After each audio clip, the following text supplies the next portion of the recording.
Hey, what's up, guys? My name is Tony Gosselin. I'm a 20-year-old entrepreneur. My offices are located here at the Cannon, Houston, and I own a company called Penngo Marketing Group. In today's video, I want to be covering the 5 tips that I wish I would have known when getting into entrepreneurship. So let's get started.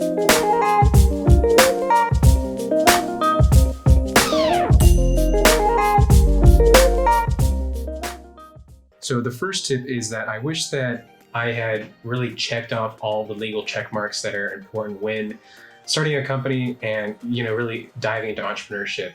And what I mean by that is that I wish that I would have had an excellent lawyer that was referred to by a good friend of mine starting on day one. Now, why I didn't do that was because of expenses, right? I didn't want to spend the money, but what you're going to end up spending more money on is, if you get in a lawsuit or you have other issues down the road or, things like that, you don't want to start checking off those legal boxes once the issues arise. So that kind of brings me to my next point, which is that I wish that I would have started off with the right accounting software, which is really QuickBooks. That's what all accounts are going to be using. I wish that I would have started off day one by using that. And it's pretty intuitive. Whether you have an e-commerce site, you have your service-based business, you're going to need terms of service, you're going to need privacy policy, you need cookie policy, you need contracts, you need to get these things, but also your lawyer and your accountant are going to help you get your EIN, your tax, help you decide whether or not you need to be a C Corp, an S Corp, an LLC, what your DBA should be. Make sure that you have somebody that you can reach out to so that you're not just kind of left in the dark. The third point that I want to talk about is something that I wish I would have known, and it's something, a tip that I tell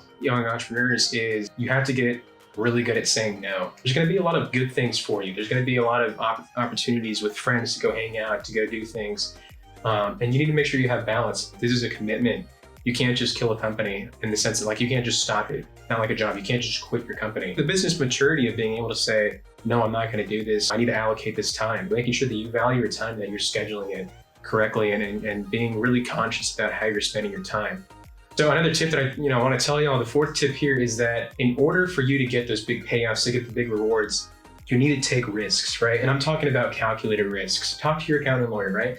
Every single time that a partnership comes up or an excellent deal or a contract or something, you need to understand that, yeah, there's gonna be risks involved, but the payout can be super awesome. If you quit your job or if you sell your car, things like this that are big risks, the reward could be there, but you also need to make a calculated estimation on if you should take that risk, right? And that's why I say, make sure that you have an accountant and a lawyer that you can call. A business mentor is a coach. He's gonna say, hey, don't do that. Hey, do this. You are gonna be blinded by your own mistakes and you need to have somebody there that can tell you what you're doing right or wrong. Remember the reason why you got into entrepreneurship and business, right? Because it's really easy to get distraught because you're just so overwhelmed by the work. But remember that if you have a business, you're making people happy and you're happy, and that's all that matters, right? Of course, if you're making profit, that's also important too, but entrepreneurship is just an awesome journey, guys. And I hope that if you haven't already taken it, take the risk and become an entrepreneur and get started, guys. And I'll see you on the next video.